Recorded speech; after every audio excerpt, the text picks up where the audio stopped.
Hey everybody, welcome back to Magic Orthodoxy. My name is David, and this is a magic book review.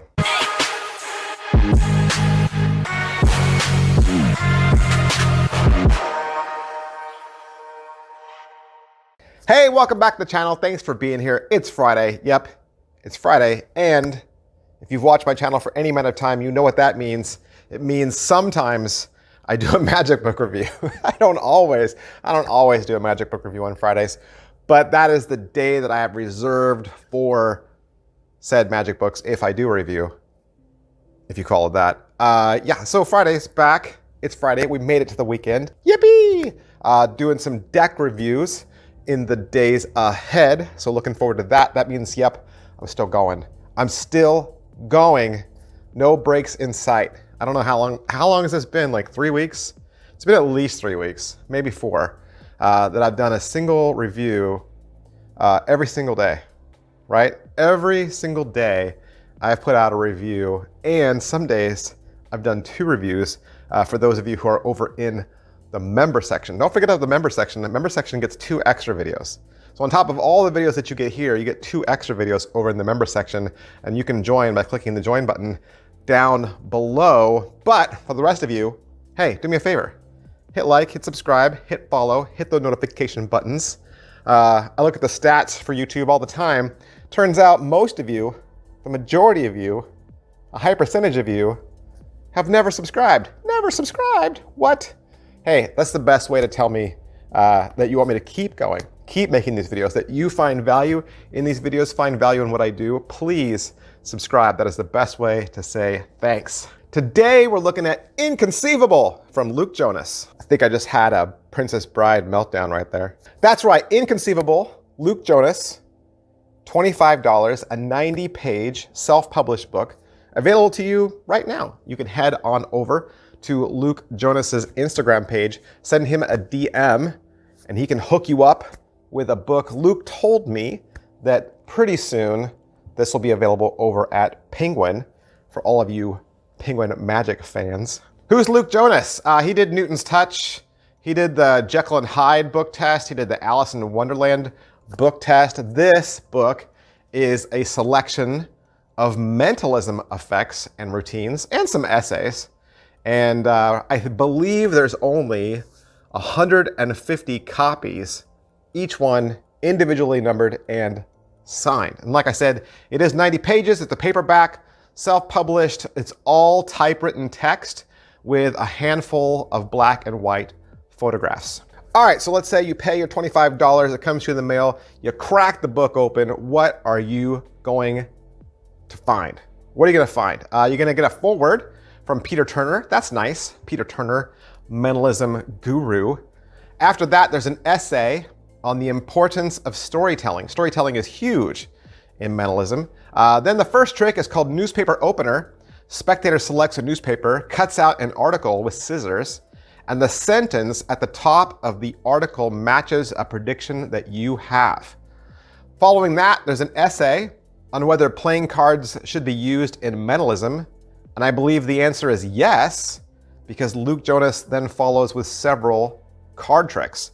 The first one is called True Love's Test, where a couple is given a deck of cards that's split in half. Each person gets half the deck. They deal down to a single pile. They stop wherever they like, and that card is flipped over, and the magician reveals that he had a prediction that said that their true love would stop at that chosen card. Next up is an idea called Newton's Touch. It's a way for you to use the tuck case as a holdout device for a force card, and then Luke goes into several tricks that can use Newton's Touch, like any card to any number. He also has a do as I do and a few more. After that is the Lucky Penny deck switch. It's a way for you to switch out one deck for another using only 1 cent. The next card trick is called Breathe. A spectator selects a card and loses it. You then challenge the spectator to cut to their card. They can't. The magician then says, well, I'll do it. He tries to cut to it. He can't. The deck is flipped face up and spread. The card is gone. And then in a blink, it mysteriously comes back. At this point in the book, the tricks switch back away from card tricks to animal instinct, where a spectator selects a card Well, I mean, there is a card in this, but it's not really a card trick. And then they associate that card with a letter, and then you associate that letter with an animal, and then the magician guesses the thought of animal and is correct. Next up is a coin trick called the Undatables. The magician introduces a bag of coins and turns his back. Holding his hand out, one coin is placed in his hand, and the magician can tell you what type of coin it is, the value of it, whether it's heads up or tails up, and the date. The next trick is a card trick, but it doesn't have a deck of cards. It's called the Accomplice, and you invite a spectator to just think of a card in their mind. You then leave the room so the spectator can tell everyone else in the room so they all know the thought. You come back in the room, ask a series of questions and answers, and those questions and answers reveal the identity of the card. Following that, there's one more bonus trick, which is a card trick. It's a cards across routine. Positives. All right, so what are the positives to Inconceivable? There's a wide variety of effects here. Wide variety of effects. You know, they don't all follow a certain plot or a theme. It's not like you say, oh yeah, that trick is like that trick. They're all different, right? They're all different. Nothing really hard to prep. Nothing really hard to build. There's no sleights that are that difficult to master. I think everything in this book is within range of the average magician. Negatives. All right, so what are the negatives? You know, we're always going to talk about negatives with everything, right? And they don't have to be the negatives that you see. These are just the negatives that I see. Please don't agree with me. Negatives for me were, man, there was a lot of card tricks. There's a lot of card tricks in a book advertised as mentalism. And that's the thing about card tricks is a lot of card tricks are mentalism, right? When you think about it. But card magicians don't always bill themselves as mentalists. But how often do you see a magician say, pick a card, you pick the 4 of clubs, and they say, ooh, it matches the one that was in my wallet. That's mentalism because you're predicting the future, right?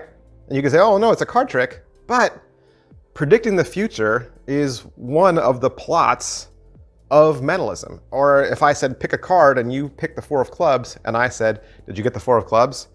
That would be reading their mind, right? And reading their mind is also a plot in mentalism. So card tricks are one of those weird animals that kind of fall in both. And I do understand there is a large group of mentalists who kind of shy away from playing cards. Now, personally, I love playing cards. I love playing cards. But I think I counted, there's only 9 tricks in this book. 9 tricks. Now, aside from the one chapter that dealt with the card holdout. In that chapter, there's several card tricks ideas in that chapter, but I'm counting that chapter as just one trick. So there's 9 entries, let's say. 9 entries. Of the 9 entries, 5 of them are card tricks. So from a mentalist perspective, because you know, mentalism is one of the things I do, but I also do card tricks. So for somebody like me who likes both worlds, this is great.